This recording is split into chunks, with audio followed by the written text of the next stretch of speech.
Hello everyone. In this video I wanted to show you guys how we can actually set up a rule using Automate on your SharePoint site to be able to send out notifications.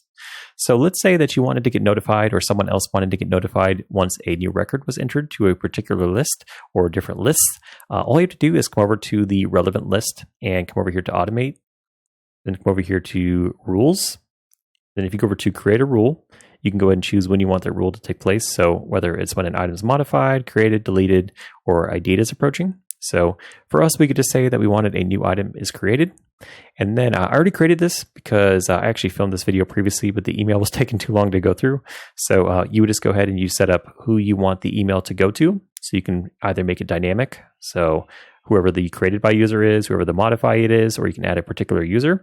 Then you can add in your custom message and then just come over here and hit create. Then once that's in place and a new entry is added, then you'll go ahead and you'll get an email sent to yourself or whichever user you selected.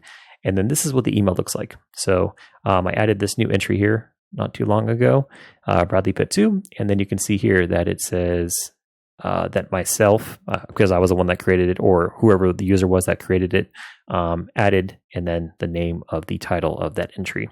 And then that's just the custom message that we had there. That was a new record was entered. And then once you click on this, it'll take you to the record and you can review it if needed.